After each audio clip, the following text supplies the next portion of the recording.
Thank you guys so much for having me here today. Just to survey the room, how many of you all are college students right now? Excellent. You're my favorite people to talk to. Sorry if I'm offending any of the non-college students. Okay, so I'm whipping this out. So I came to talk to you today about faith, ethics, and defending America. Just a little on my background. I have gotten to study under, I hear Paul Miller is in the room. Yay, hi Paul. Back during my PhD days, I have gotten to do really cool things in Texas and DC, and I am really blessed to work in the best office in the Senate for Senator Mitt Romney at the moment. I'm going to bring in a little of my academic work into this talk, but mostly I wanted to talk to you about choices, how to live out your faith in an environment that doesn't have an easy, good, or bad button.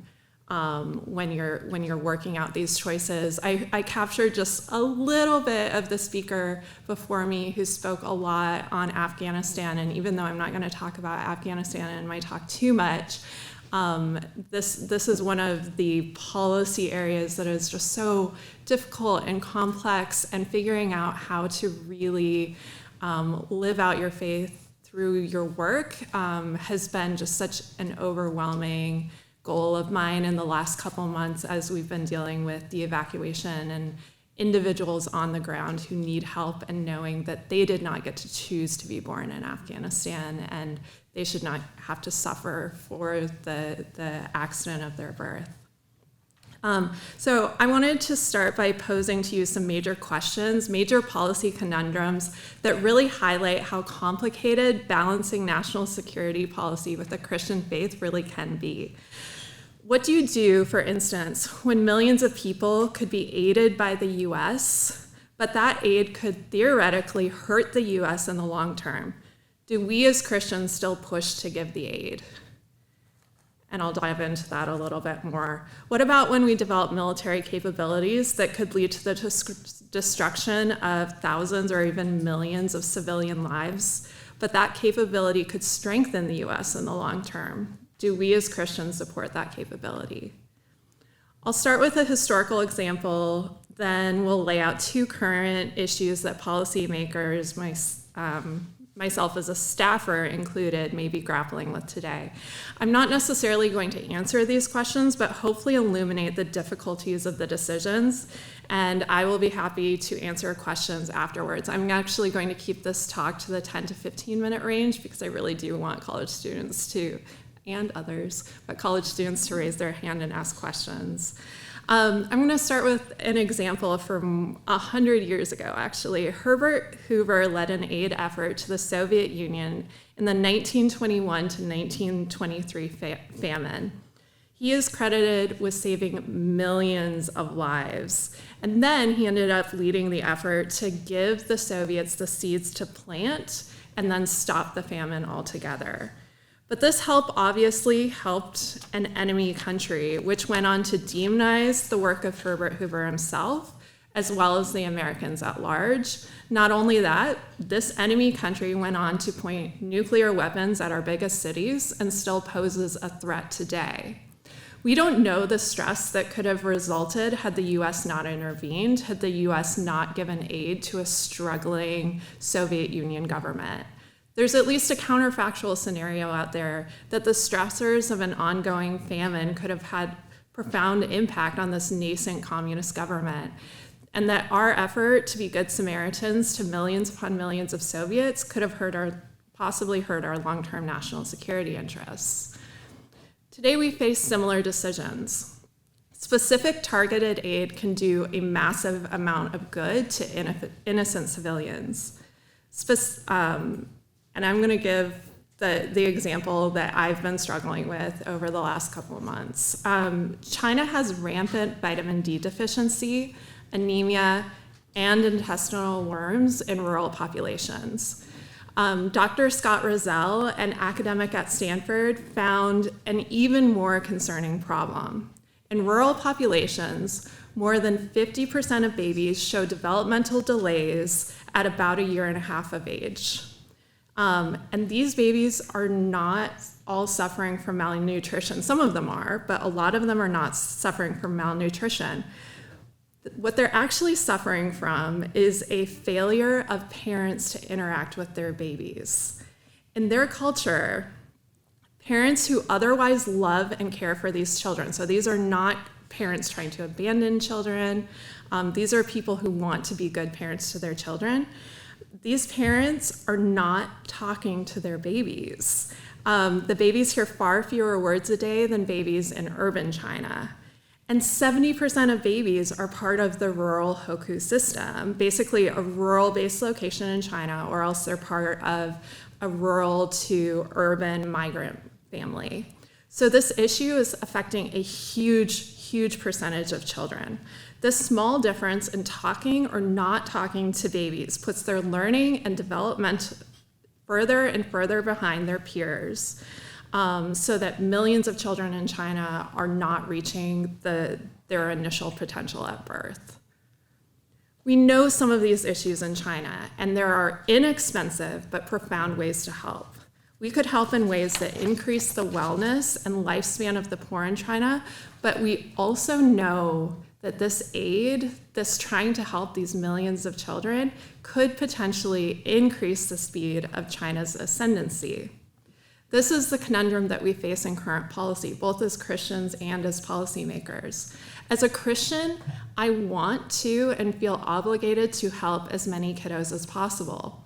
And as a policy advisor, I actually see massive value in a rural Chinese population that recognizes the charitable contributions of the US were the US to give this type of aid and support to these Chinese populations. But I also see the overwhelming and profound threat that China poses. China wants to be the world's superpower and to supplant the international order. The US remaining the leader, preaching freedom, versus China pushing to be the leader, preaching repression, must play into these calculations in determining interventions and aid. The last example I'm going to give you before we launch into questions is perhaps the most difficult to me. It's how we approach nuclear weapons. I think there's actually maybe too much reflexive support for nuclear weapons in the Republican Party. But I'll tell you this. In my archival research, I specifically looked at how individual leaders thought about nuclear weapons, whether leaders were profoundly fearful or not that nukes would be used, and whether leaders believed that their spread would increase the likelihood that the unfathomable would happen, that they'd be used. And I'll tell you, there are some notable exceptions, but when US leaders are faced with being the decision maker, the person, the potential results of their actions weigh very heavily on their decisions, and they did what they could over and over to avoid a conflict that would lead to the use of nukes. I went to Hiroshima when I was 16. I saw the terrible destruction of the people who turned to only shadows on sidewalks. And I very much hope and pray that we and other countries will never use nuclear weapons. But I also fundamentally support US nukes and nuclear modernization. I consider this consistent with my Christian faith, and I continue to grapple with how I hold these things in my head together. Michael Walzer in Just and Unjust Wars argues that not just the use of nuclear weapons, but even deterrence through nuclear weapons is immoral, whereby deterrence is threatening evil through the moral exception of supreme emergency, where evil can be threatened or used when in a supreme emergency. So you can threaten, you can deter. However, Walzer argues that deterrence makes the supreme emergency condition permanent, and thus nuclear deterrence as a permanent feature cannot be moral. If you're here, you're already grappling with how Christianity and realism and foreign policy intermix. And to be honest, Dr. Levice will do a better job than I do going into just war theory. But I can tell you the US goal in the use of nukes would be to use nukes to the best we could in following jus ad bellum and jus in bello. We'd hopefully resort to force only when necessary, focus on proportionality, limit civilian casualties. I can tell you that I trust the U.S. to follow just war principles of using nukes as a last resort, that the leader would have just intentions, that all the alternatives would be exhausted. But my support of nukes and modernization instead rests primarily in their deterrence capability, the thing Walzer calls immoral. And a deterrence capability is only real when it's backed by a credible threat and a willingness to use nuclear weapons. And this is the issue. You have to be truly willing to use overwhelming destructive nuclear force to have a credible deterrent. And this is really difficult to struggle with as a Christian. This level of gaming out deterrence was serious business in the Cold War. The 72 ABM treaty, for instance, guaranteed that the US and the Soviets could have ballistic missile defense for its capitals, but it assured that other cities would remain vulnerable to nuke attacks from the other side. I think this is a point that sometimes gets lost today. During the Cold War, we specifically chose to make our cities and our civilian population centers vulnerable to Soviet attacks, simply because we believed that deterrence, it was better to deter the actual use of nuclear weapons. So we accepted threat in order to deter. In my view, nuclear weapons, especially in large numbers, force policymakers to make choices to reduce conflict because the consequences are so great. It weighs on them. They know that the consequences are huge. Without nukes, without nuclear modernization, the risk of force, in my view, is actually higher. We would be making it more likely that civilians would suffer. I would, of course, love a nuclear-free world, but working in the reality that we're given, we have to make a judgment call about whether the risk of reducing the number of nukes would lead to fewer innocent civilians at risk. Whether Walzer's concerns about deterrence, as logical as they seem, hold up in reality, in the reality of an adversary like Russia, who's bent on doing what they can do to alter their nuclear arsenal so they can have lower yield nukes that they would be more likely to be able to use, undeterred by a comparable response from the US. This can just lead to perhaps unjustifiably larger and deadlier nuclear weapons. We're making judgments based in history, law, psychology, economics, all of these traditions to try to do what I see as the goal of living out my faith and work, reducing the likelihood of civilian casualties in conflict. As a Christian, I believe everyone is made in the image of the Creator, and the accident of being born in an authoritarian country does not change my desire to help and aid a person. We'll have to continue to balance the current threats with the long-term good of people, which can seem all too speculative when judged against immediate benefit, as was the Soviet famine case. But we could all be wrong, and this is the weight that we must carry as we make decisions. I'm going to leave you with this. These are complicated decisions, and likely you and I will probably never be the ultimate decision maker. We often won't get to choose whether or not we have to make the decisions, but we do get a choice in this place. We get to decide who we work for. So I recommend moving forward, just as a last statement, when you do get the choice of who you work for, choose to work for someone who will similarly weigh decisions through an ethics and a moral lens. Thanks.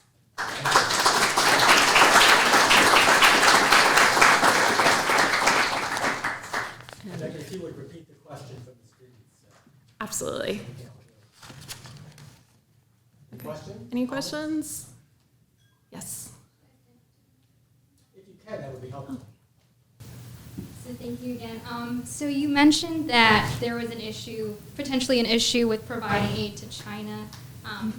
In the same way China does provide aid to African countries that are impoverished, and if the U.S., and they exert influence that way. If the U.S. potentially provided aid to China, would that in a sense be exerting some form of influence, and Africa or China would see that as helpful and they would attend? I don't know, would the U.S. essentially be exerting some form of influence, or are they China and the U.S. too ideologically dissimilar?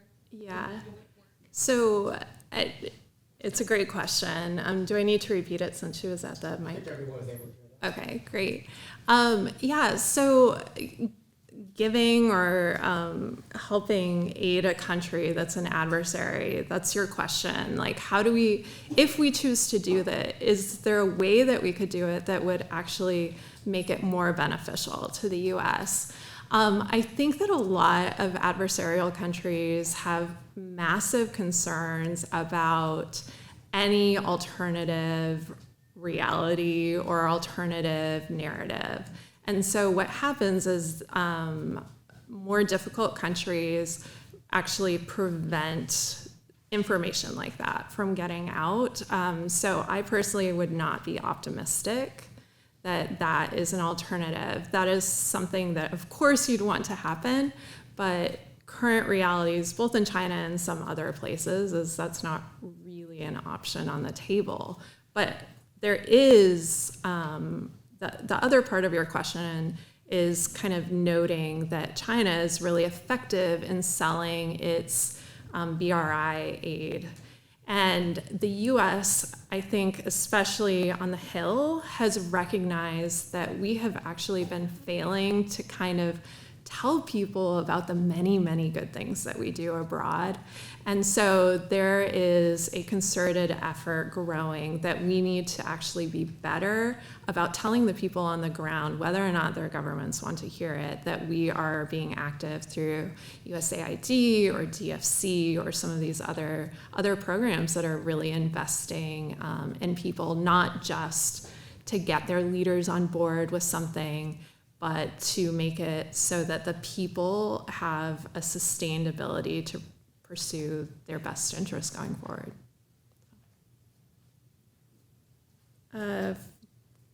You first, and then in the back. Yeah. Yes, I'm Greg Wabel. I'm a graduate student at the University of Dallas. A question that's been kind of weighing on my mind, even in relation to Mr. Peterson, I believe's speech, was the idea that basically we're Christians and we view the world in a more realistic sense. But I feel like the concept of Christians essentially wielding the U.S. government to create reform in other countries through stationing troops or through providing social work over there comes off as almost just as idealistic as more far-left ideas of also using the U.S. government to do things. So wouldn't you could argue that as Christians, wouldn't we be better to do it in a more private sector through maybe private charities or stuff like that? Because when it comes to do with the U.S. government, I feel like it manipulates its appearance. Okay, and I'll try to repeat that question. Basically, you're asking about whether or not the use of U.S. power through aid and troop stationing abroad is the best venue to do this, or if these goals are best fulfilled through the private sector. So the U.S. government generally shouldn't be involved if the private sector is going to take care of an issue. I don't know if this is a Republican-leaning group or not, but my political views tend to lend themselves to that perspective. I fully am on the side that the U.S. presence abroad actually has a stabilizing ability, that we tend to use our aid in ways that are often conditioned and say that a foreign government gets this aid but has to make sure that they have some transparency measures or some pro-democracy measures. That's not all the time, but there's also a concerted movement to make our aid more linked like that. And as far as troop presence, there is obviously a massive debate in the Republican Party right now, but my view is troop presences are stabilizing not just where they're located, but have an outsized effect that span into the regions. Again, none of these things should be happening if the private sector is able to take care of those things on their own, but we're not seeing the private sector do it. So what I think a lot of us who share some of those instincts that the private sector should be doing as much of this as possible, for instance, investment in certain parts of Africa. There are things that the government can do to be involved in ways that link to the private sector that help those investments happen in the first place. So you can do things like, for instance, have a floor for production in order to get the industry moving in a certain region that is a contract that only lasts for X number of years, but that will help investments come in so that the private sector can then start pushing forward on those. But I mean, I agree with you. It should happen in the private sector when it makes sense, but when it doesn't, that is when government can be involved, and I think the U.S. is usually a force for good in these places.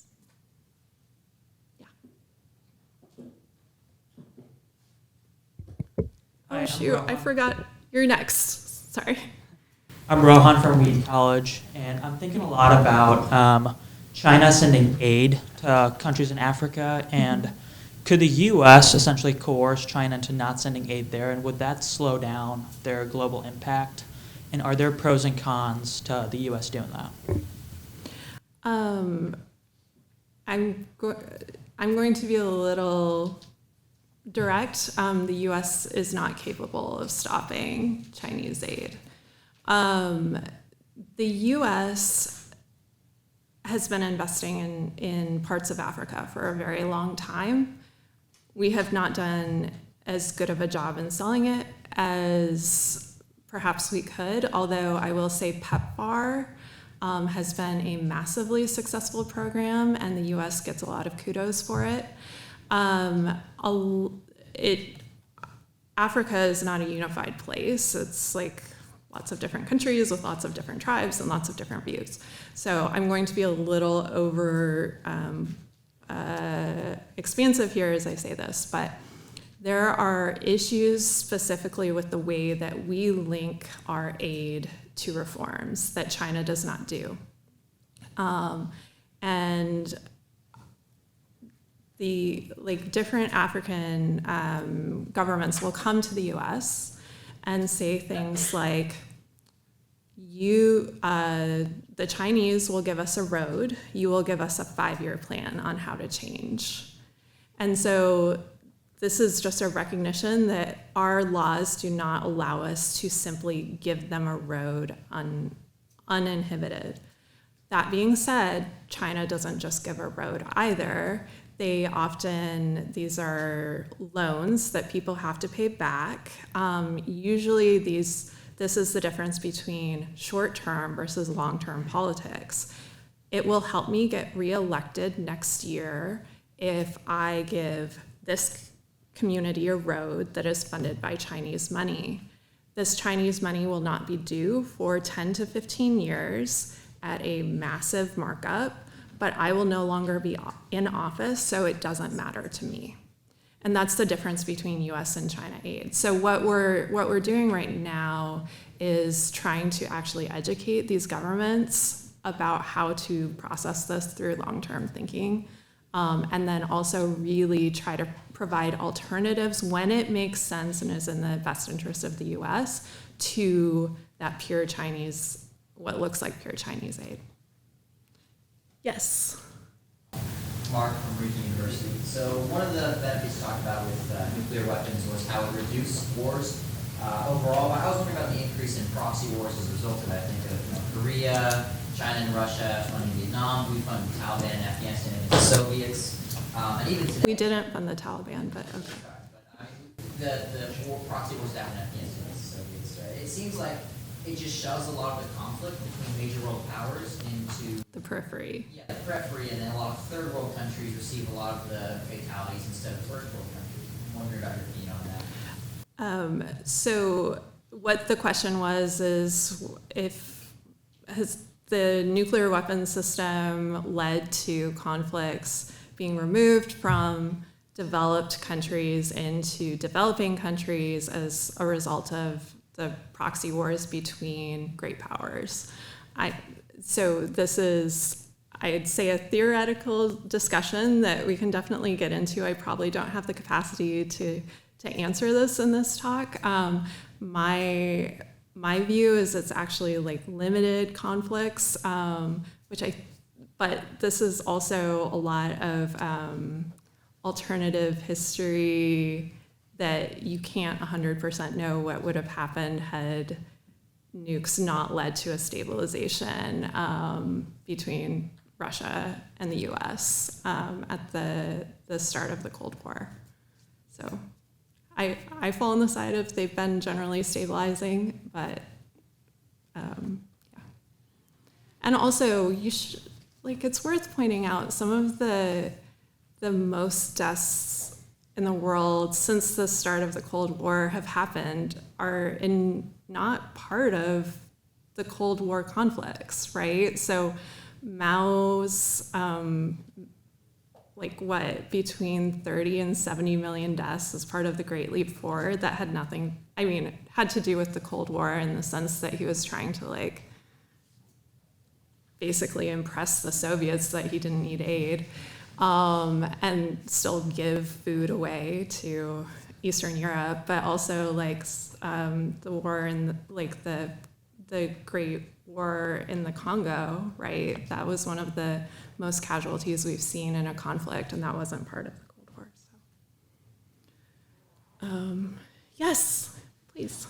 I'm going to come up to the mic real quick. Hi, I'm Catherine. I'm from Liberty University. And I had a quick question. So if a country were put in a national security situation where they had the option to ally with a bad actor in order to stop a worse actor from going in power, what would your ethical approach be to that?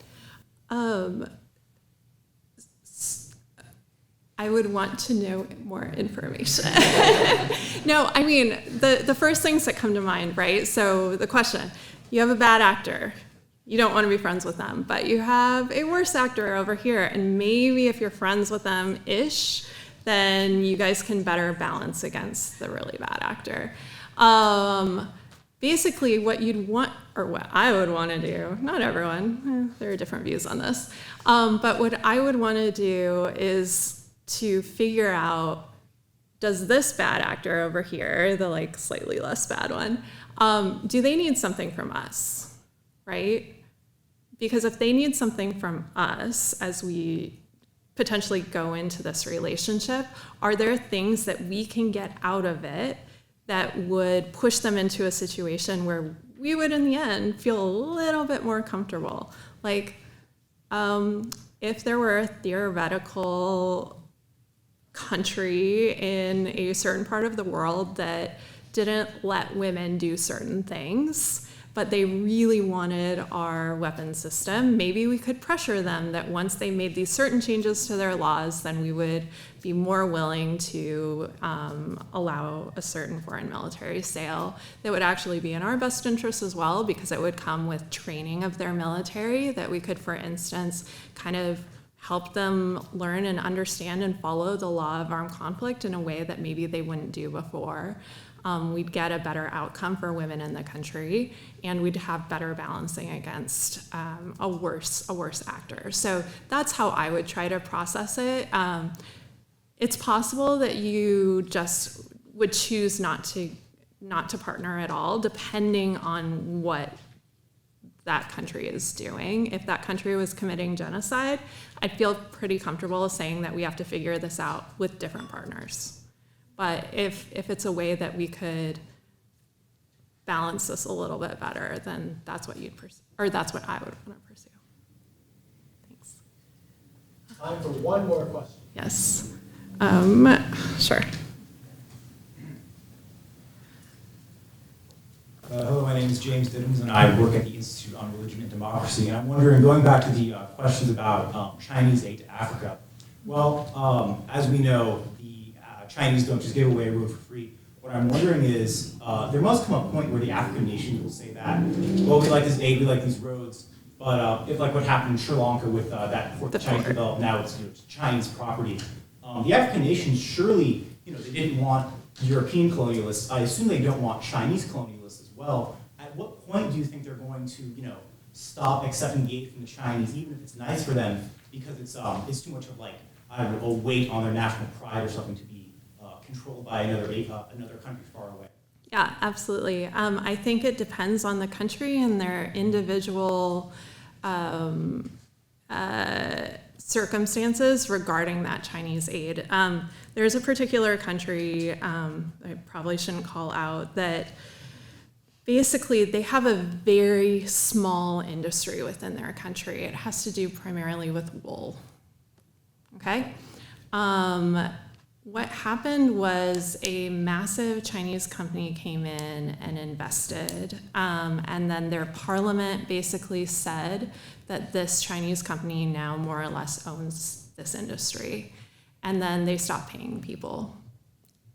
And then people started starving. They started moving in, yeah, this is a true story, guys. They started moving into some of their neighbors. Parliament, in something like a 9-month period of time, Parliament had to rescind the law, basically kick out the company. In the meantime, the population had gone through a very traumatic thing where they hadn't, a huge percentage of the population hadn't been paid in a really long time. That country now has a lot of things in place to guard against Chinese aid. That's a very dramatic example.